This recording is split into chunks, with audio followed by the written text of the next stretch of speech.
The assassins are in the hood. I mean, if you really think about it and you put this in an urban setting, it could practically be the exact same game.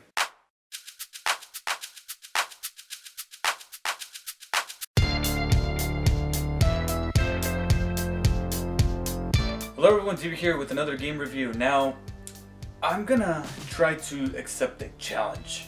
And that challenge is going to be to try to play and review every single Assassin's Creed game that I actually do own. I actually own every single Assassin's Creed game, but I haven't exactly played all of them. I've played the first three now, as you can tell from this review of Brotherhood, but I have not gotten to Revelations just yet, or 3 or 4 or Unity and Rogue. And I'm trying to see if I can get those games played and reviewed before the new Assassin's Creed game comes out later on in October. I believe it's called Syndicate.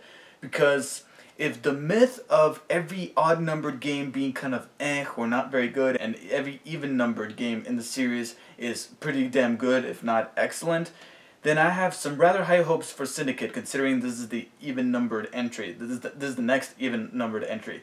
And Rogue and Unity kind of count as one entry, because they came out literally within like 2 weeks of each other, so that counts as just one. But here I am to talk about one of the odd-numbered games in the franchise, early on in the franchise, Assassin's Creed Brotherhood. And one of the interesting things about this game is that this is the first game in the series to come out directly 1 year after the previous one, and that's where Assassin's Creed became an annualized franchise, and that's where we got kind of skeptical about the quality of these games, considering that they were pumping one out every single year. And we understand that it's not exactly the same studio doing every single one. They got different studios in different countries. Ubisoft, that's who I'm talking about, developing these games, but sometimes I feel like they need a little bit more time to polish their games, because Ubisoft has a set margin to release their game every single year. Between October and November, Assassin's Creed. That's when it's always going to come out. And Brotherhood was the first one to come out directly a year, and people weren't skeptical then, because this was a direct sequel to Assassin's Creed 2 in an effort to try to tie up those loose ends at the end of that last game. And in this game, you find Ezio Auditore fighting off the Borgia once again from Rome, and trying to cut off all the heads of this villainous family to try to restore peace and order back to Rome, while at the same time dealing with this other thing that happened at the end of that last game. And because that's practically the only thing that Ezio really is doing in terms of the plot, the story for this game is actually rather simpler and shorter than the previous game. I clocked in at around maybe 9.5 hours to complete the single player campaign, and that's so far the shortest amount of time that I spent with such a campaign in the Assassin's Creed franchise up to date with this one. And because of that, not only does Ezio simply just do one main thing throughout the story, which is to try to eliminate the Borgia out of Rome, but also Desmond's story kind of takes a backseat this time around. You literally play as him like 1, 2, I believe 3 times throughout the entire single player campaign. You only play as Desmond 2 or 3 times, at the beginning, in the middle, and then at the very end, where something happens there at the end to try to cap off the ending of the last game. But Desmond's story really does get minimalized in this entry. It's all about Ezio, which I'm not necessarily complaining, but there are some things about Desmond's backstory that I wanted to learn more, and I was kind of flabbergasted to go these lengthy periods of time throughout the single-player campaign where I noticed, like, man, it's been a while since we played as Desmond. I mean, hours would go by before I would play as him again to try to figure out what was happening in his side of the story. Fortunately, the story does bring back the compelling characters from the previous game, including Ezio himself. He's still a badass, he's still awesome, and some side characters like Leonardo da Vinci. But the funny thing is, though, is that they're all kind of one note throughout this game, because it's simply just a continuation of the last game. It's almost like a very lengthy expansion of Assassin's Creed 2, but it was lengthy enough to make it to turn it into its own game. And because of that, there's no real development with the characters. There's no arc, especially when it comes to Ezio, because Ezio took such an arc in Assassin's Creed 2, an arc that I really enjoyed seeing develop throughout the story of that game, that to see him just be the same guy throughout this game was just a little jarring, because he was such a well-layered character that for him to just stay within those layers was just a little bit of a bummer. But not too bad, because like I said, he's still badass, he's still cunning, he still is dealing with that past. He references a couple of instances, and there are some other characters that do different things that they did before. One good example is actually Ezio's sister, who in the first game was simply just hanging around, not really doing much. But in this one, she is not afraid to take up a knife and fend for herself, and that was very admirable. And like I referenced, there's that big WTF of an ending that I think everybody feels the same way about. And to me, it kind of felt like just the writers of the game trying to one-up themselves from the ending of the last one. The ending of the last one was such a huge, like, whoa, what was that all about? That I felt like they were trying to top themselves off by delivering a similar type of ending on both Desmond and Ezio's side of the story, with Desmond's side suffering from the most, like, look, shock factor that I'm like, I really hope you have something up your sleeve to wrap things around in Revelations, which I'm going to be starting pretty soon. So I have some high expectations for that game, but so far that ending felt just a little bit forced to me. The game, in my opinion, did hold up from the previous one in terms of the visuals and the audio. Like, the voice work still holds up, the look of the city still looks great, and I felt like this was actually a little bit less buggy than the last one. I hardly found any kind of glitches in the game. I mean, one or two here and there, a little bit of a texture pop in whenever you're approaching the city or a certain landscape on a horseback, but other than that, nothing too big. And I felt like the load times were a little bit quicker this time around. Usually in the first game, you would see a bunch of buildings pop up one after another from the Animus. This time, it would only do that once, and then it would pan around, and there's Ezio, and you're ready to play. And I felt like they loaded the game up a little bit quicker this time around, and that was pretty cool. However, my only slight quibble with how this game looks is not so much how it looks, but what we're looking at. Basically, you're restricted to just Rome, the city of Rome, throughout the majority of the game, and you don't really visit any other kind of environment like you did in Assassin's Creed 2, and you're restricted to just the city because that's ultimately what Ezio's trying to save from the Borgia, and because of that, you're restricted to just being in Rome within this game. And even though the game is a little bit shorter than the last one, it still had its moments where I felt like I was getting just a bit tired of seeing the same type of landscape over and over because it's Rome over and over again. So being that it's coming out directly 1 year from the previous game, you can expect the gameplay to be pretty much exactly the same. They practically copied and pasted it, only I feel that in the transition from one development group to another, because like I said, there's different development teams working on these games. It's not just one putting out the same thing every year. But I feel like somewhere along the transmission of the engine that they use for this game, it felt just like the way it feels got messed up a little bit. Like, it felt a little less refined than it was in the previous game, where I would get hit a lot quicker. The combat was just a little bit more, a little clunkier than it was before. But still, I had some enjoyment out of it. It's still a bit of a bitch to try to jump off certain buildings and catch on to another ones only to end up falling to my untimely doom. However, being that it is a sequel, there are some new little doodads that come along with these returning mechanics. There's some new weapons, there's some new armor, little things like that they went ahead and threw in there because it is a sequel and they want to reward you with some new things to play around with. Unfortunately, you still have to earn these things the same way you did in the last game because apparently they still don't get the memo that gamers really, myself included, do not like to get depowered at the beginning of the game in a sequel when you already earned some of this stuff.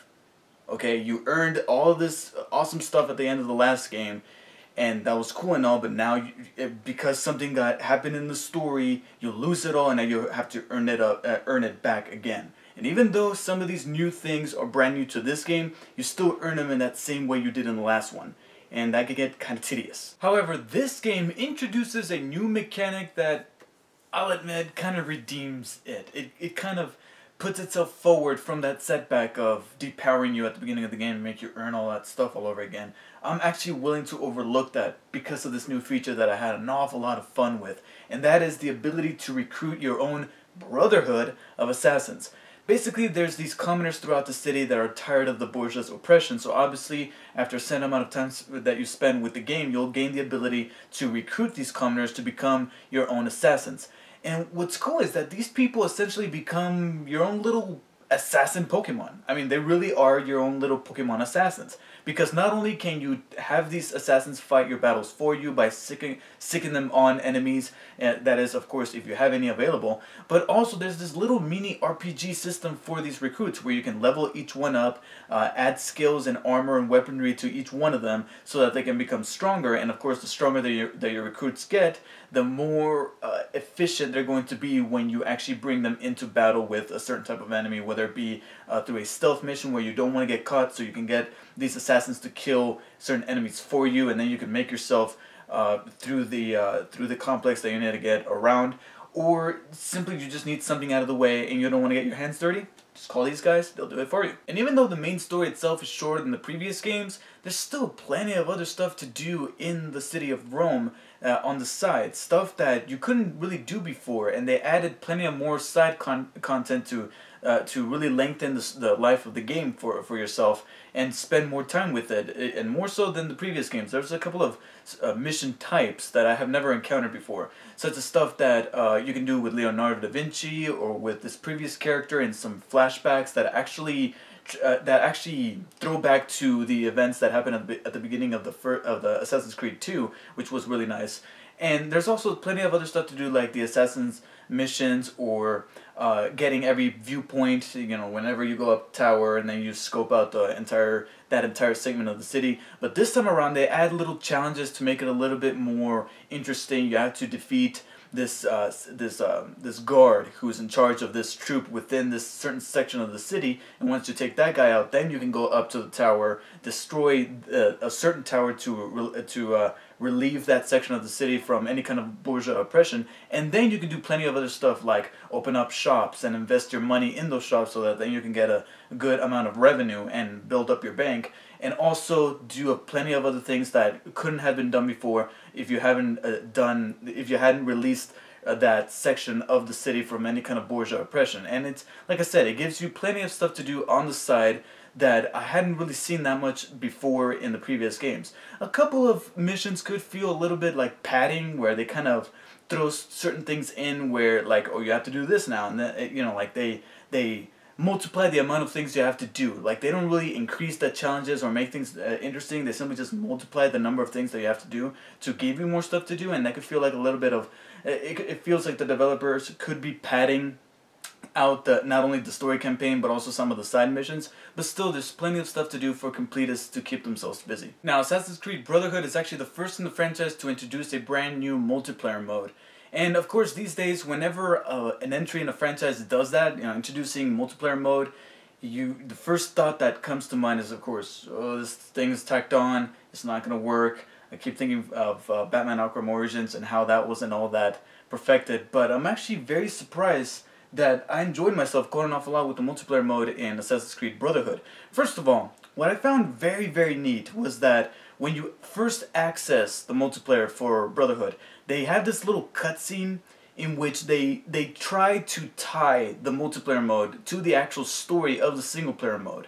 It's nothing too intricate, and, you know, it's no Avengers type of tie-in, but it's kind of interesting how they put this little cutscene to explain why a multiplayer mode exists in the first place. They didn't have to do that, and I really do appreciate it. Now, the multiplayer mode comes with two different modes, and essentially they're kind of the same thing. Everybody's hunting someone at some point. The only difference is that in the first one, which is called Wanted, basically everybody's hunting somebody while at the same time they themselves are being hunted by somebody else. You know, so it's a race against time to figure out if you can defeat and kill your contract, your target that you have to assassinate before somebody assassinates you, because you've been marked as the target as well. And that's very, very fun. But the other mode is also called Manhunt, which, like I said, it's the same thing, only this time the difference is that one team is hunting, doing all of the hunting, and then the second team is being hunted, and it's up to them to figure out how to throw the other team off by distracting them, or like this game puts it, humiliating them by throwing smoke pellets or causing doors to close in their path, and so now they're cut off and they get kind of lost within the crowds and they end up hiding and you lose the track of your target. And both of these modes were really, really fun, actually. Well, mainly Wanted, because I didn't really play Manhunt an awful lot, but I played Wanted, and I was surprised by how much fun I was having, because that dynamic of you having to hunt somebody down while somebody's hunting you down is very nerve-wracking. I was tense the whole time. I'm like, okay, I'm trying to be sneaky so I can catch this guy by surprise, but at the same time, I know I have to continuously look over my shoulder because somebody's hunting me down. And I was very surprised how the mechanics for the single player worked very well with multiplayer. Much like other multiplayer components in other games, there's this progression system where you can level up and unlock stuff, and it's very easy to understand, very user-friendly, so I appreciated that.